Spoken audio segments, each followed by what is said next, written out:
You're always the embarrassment. My family said until I finally proved them wrong by building a life so big they could only watch from the outside. Every holiday like clockwork, I'd brace myself for the comments. The digs always came wrapped in fake laughter or clinking glasses. You're always the embarrassment.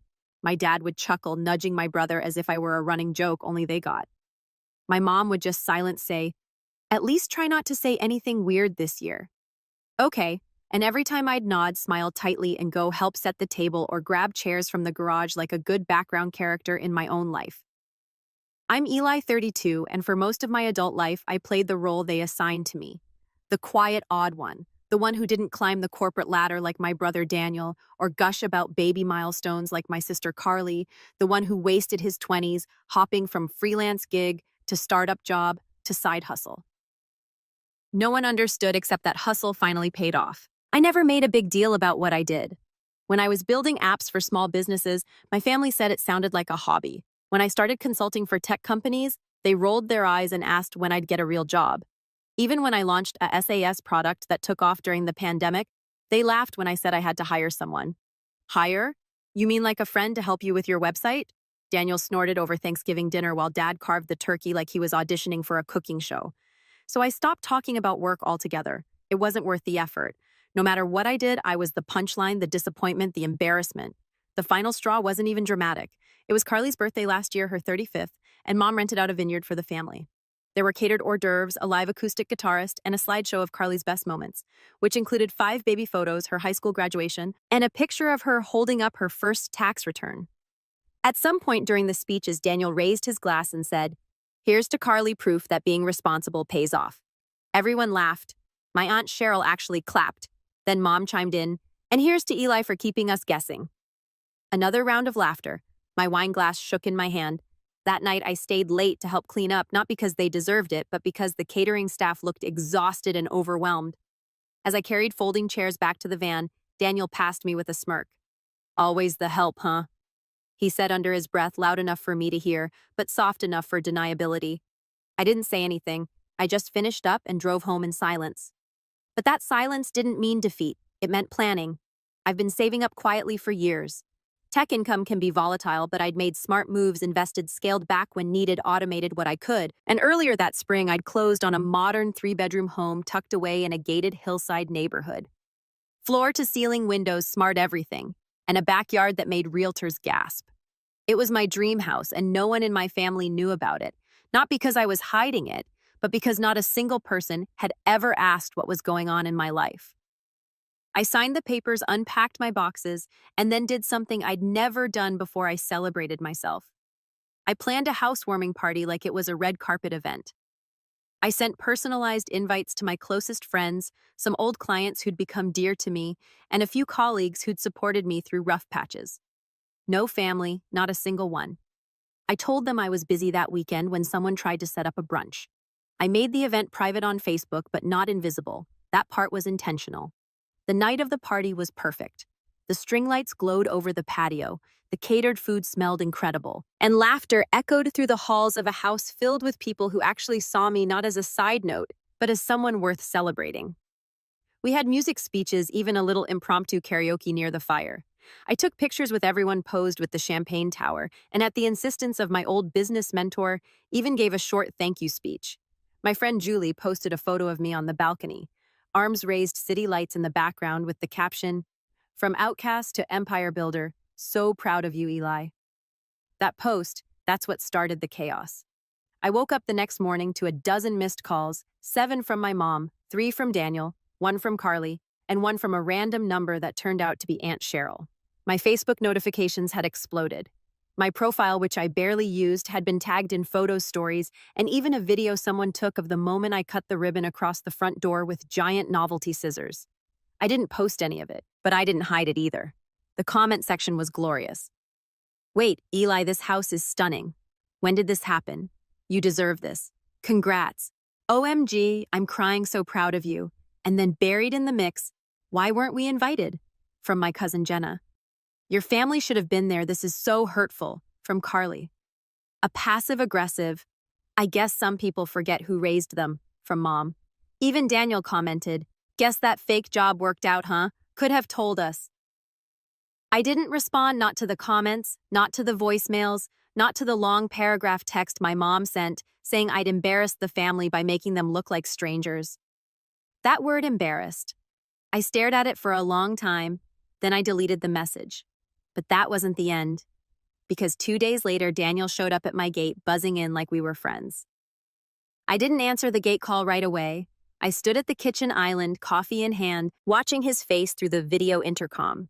He looked annoyed, impatient, dressed like he came straight from the office button-down shirt watch that probably cost more than my first car, and that same expression he always wore when he was about to give me advice. He pressed the buzzer again. "Eli," he said into the speaker, his voice crackling. "Seriously, I'm not here to fight. Just open the gate." I didn't respond. I waited. After the third buzz, he pulled out his phone, probably texting me. Sure enough, my phone lit up a second later. "Daniel, open the gate. I'm not leaving until we talk." I let him wait another minute, then with a deep breath, I pressed the gate release. He drove up slowly, eyes scanning the front of the house like he was still trying to process it. He parked in the driveway on the left, where the pavers were still spotless, and got out without saying a word. As he approached the door, I opened it before he could knock. "So," he said, arms folded, "this is real." I just leaned against the door frame. "Yeah. Why didn't you tell us?" I let out a quiet laugh. "When's the last time you asked me anything about my life, Dan?" He rolled his eyes. "Come on, we're family. You called my business a hobby. You said I was always the help. Every holiday you made it your mission to remind me I was the joke in the family." He raised a hand. "That's not fair." "It is fair," I said, my tone sharper now. "You all did it. You thought it was harmless, just teasing, but it wasn't. It chipped away year after year until I stopped talking altogether." For a moment, he looked genuinely uncomfortable, like he didn't know what to say next. He glanced behind me into the house. "This place is amazing," he muttered. "Must have cost a fortune." I didn't answer. He was fishing, trying to measure how far I'd gotten without him. "I didn't come here to fight," he said finally. "But Mom's really upset. So is Carly. You embarrassed them." I almost laughed again. Embarrass them. They've been calling me the embarrassment for a decade, but the moment I do something worth celebrating and don't include them, it's me who crossed the line. Daniel didn't respond. He shifted uncomfortably on the porch. "She cried," he said about Mom, "when she saw the photos." "She cried when I dropped out of grad school too," I said. "Told me I'd never make anything of myself. Maybe she just doesn't like surprises." He glanced down at his shoes, then back up at me. "Look, I'm not saying we were perfect. You were cruel, Dan. All of you, and you didn't even notice." Silence. Then he cleared his throat. "So what now? You cut us off. Pretend we don't exist." I looked at him. Really looked. The same brother who used to shove me out of photos, who once told me at a Christmas dinner that I was lucky to be included at all, and now here he was standing on my porch needing my permission to enter. "I'm not pretending anything," I said calmly. "I'm just choosing who gets to be part of my life." His jaw tightened. "So you're just going to keep punishing everyone?" "This isn't punishment," I said, my voice quiet. "It's peace." Another beat of silence, then he turned to leave. But before he reached his car, he turned back one last time. "You're still bitter," he said. "No house in the world changes that." I didn't flinch. "And you're still arrogant. No amount of parties changes that." He drove off without another word. That afternoon, I got a message from my cousin Jenna. It was a screenshot of a group chat I wasn't in. My mom had written, "I don't understand why he's doing this. We raised him, didn't we? Maybe he just likes making us look bad." Carly replied, "He's always been a little off. I knew something like this would happen eventually." Then Daniel, "Let him enjoy his little victory lap. It won't last." I read that line twice. It won't last. See, and that was the moment I realized they still didn't believe any of it was real.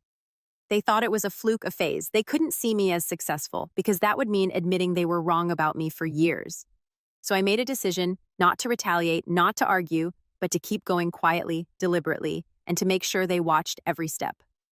The next morning, I accepted an offer to do a guest segment on a tech podcast with a huge following. That same week, I signed with an agency to scale my consulting into a full firm. I updated my LinkedIn, posted a few shots from the party on my public profile. Nothing flashy, just enough to be seen. I didn't need their approval. I just wanted them to know they weren't the center of my story anymore. And that's when things took a sharp turn, because 3 days later, I got a message from my mom. Not a comment, not a voicemail, a handwritten letter delivered by courier. Inside were 5 pages and a request. The envelope was thick, cream-colored, expensive, like something you'd expect for a wedding invitation or a legal notice. I almost didn't open it. A part of me wanted to toss it in the drawer unopened, let it collect dust with all the other things I'd been too tired to process over the years, but curiosity got the better of me.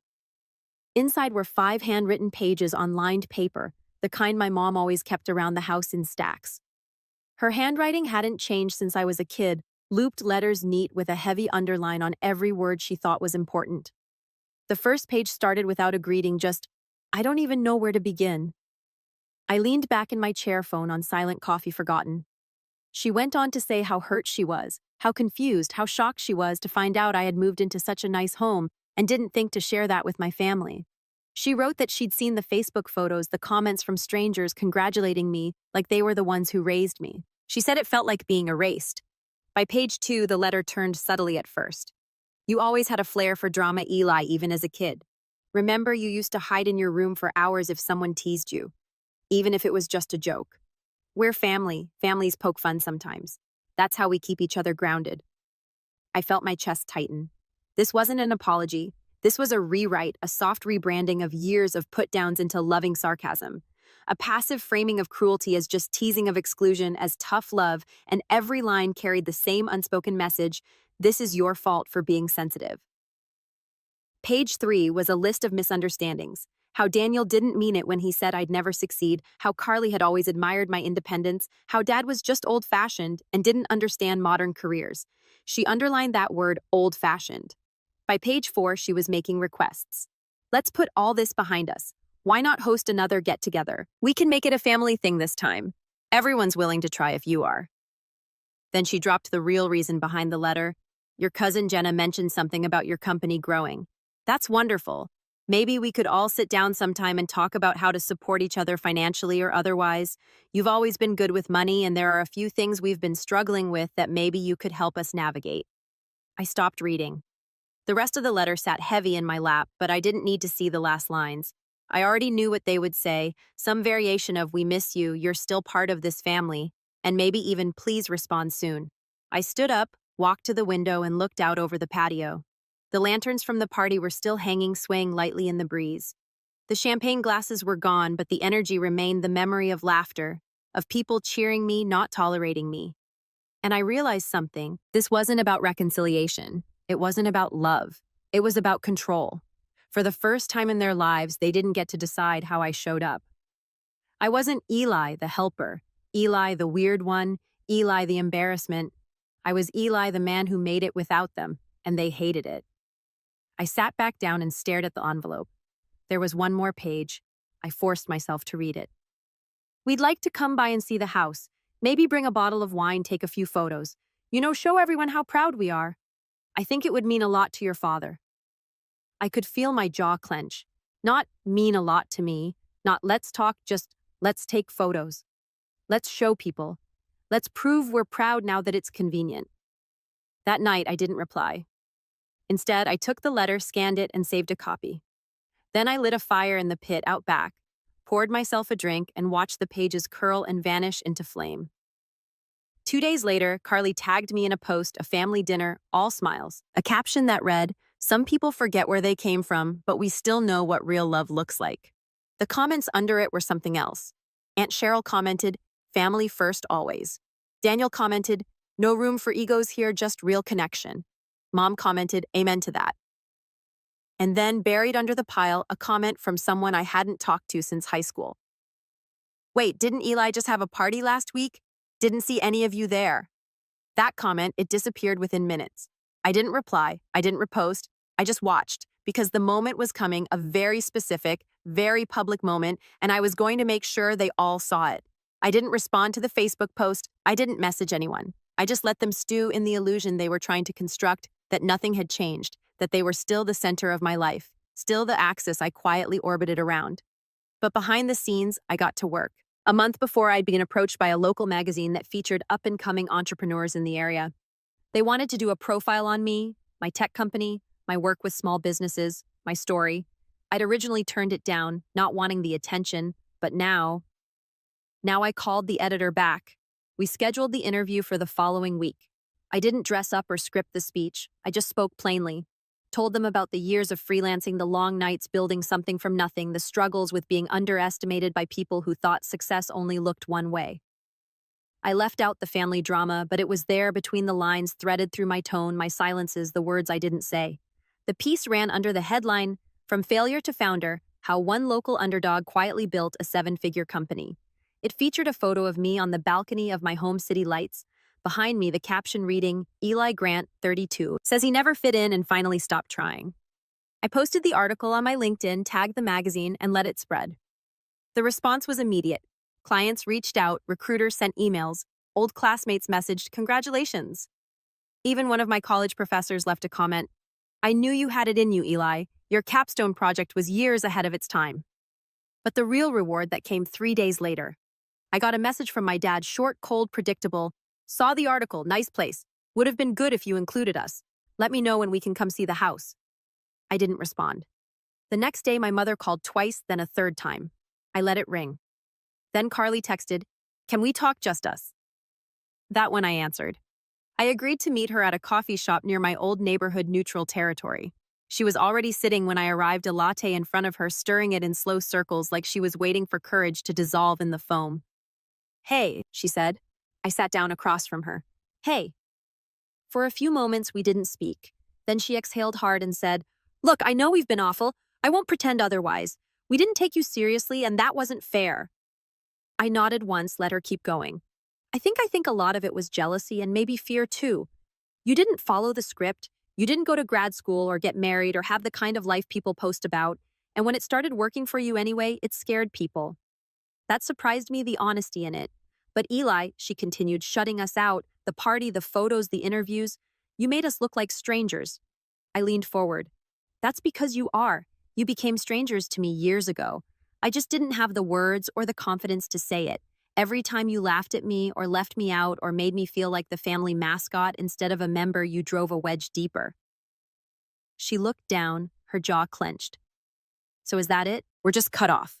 "No," I said, "but the terms are different now. I'm not begging for inclusion anymore. I'm not handing out emotional discounts to people who think my worth is up for debate." She nodded slowly. "So what are the terms?" I sipped my coffee. "You don't speak for me. You don't show up uninvited. And if you want to be part of my life, you do it as equals.